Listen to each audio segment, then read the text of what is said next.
حدیث نمبر 3140۔ حضرت عطا فرماتے ہیں جب یزید بن معاویہ کے زمانے میں بیت اللہ شریف اہل شام کی یہاں جنگ کی وجہ سے جل گیا اور اس کا وہ حال ہوا جو ہونا تھا، تو حضرت ابن زبیر رضی اللہ تعالیٰ عنہ نے اسے اسی حالت پر چھوڑ دیا حتیٰ کہ لوگ حج کے موسم میں آئے۔ حضرت ابن زبیر رضی اللہ تعالیٰ عنہ کا ارادہ تھا کہ لوگوں کو اہل شام کے خلاف برانگیختہ کریں یا ان کے خلاف اشتعال دلائیں۔ جب لوگ واپس ہونے لگے تو انہوں نے فرمایا، اے لوگو، مجھے کعبہ شریف کے بارے میں مشورہ دو، میں اسے توڑ کر نئے سرے سے بناؤں یا اس کو مرمت وغیرہ کر کے ٹھیک کر دوں۔ حضرت ابن عباس رضی اللہ تعالیٰ عنہ نے فرمایا، میری رائے جو مجھ پر منکشف ہوتی ہے یہ ہے کہ آپ اس کی اصلاح و مرمت کر دیں اور اس کو اسی حالت پر چھوڑ دیں جس طرح اسلام کے ابتدائی دور میں تھا،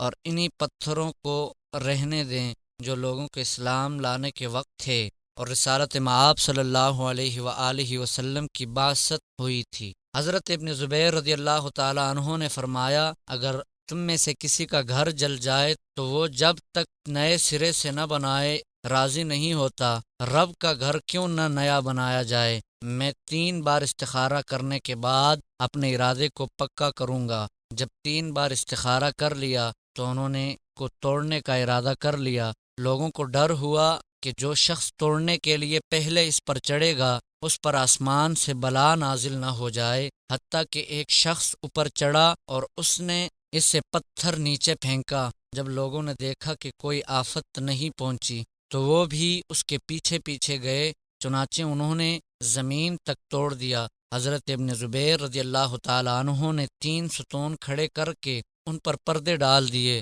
حتیٰ کہ اس کی دیواریں بلند ہو گئیں۔ حضرت ابن زبیر رضی اللہ تعالیٰ عنہ نے فرمایا، میں نے حضرت عائشہ رضی اللہ تعالیٰ عنہا کو یہ بات فرماتے ہوئے سنا کہ رسالت مآب صلی اللہ علیہ وسلم نے فرمایا، اگر لوگوں کا زمانہ کفر قریب نہ ہوتا اور میرے پاس خرچہ بھی نہیں جس سے میں اس کی تعمیر کر سکوں، ورنہ میں حتیم سے 5 گز اس میں داخل کر دیتا اور میں اس میں ایک دروازہ لوگوں کے داخل ہونے کے لیے اور ایک دروازہ ان کے نکلنے کے لیے بناتا۔ حضرت عبداللہ بن زبیر رضی اللہ تعالیٰ عنہ نے فرمایا، آج میرے پاس خرچہ ہے اور مجھے لوگوں کا ڈر بھی نہیں ہے، چنانچہ انہوں نے حتیم سے 5 گز جگہ اس میں داخل کر دی حتیٰ کہ اس جگہ بنائے ابراہیمی ظاہر ہو گئی اور لوگوں نے اسے دیکھا۔ انہوں نے اسے بنیاد پر تعمیر کیا۔ خانہ کعبہ کی لمبائی 18 گز تھی، جب اس میں اضافہ کیا تو لمبائی کم نظر آنے لگی، پس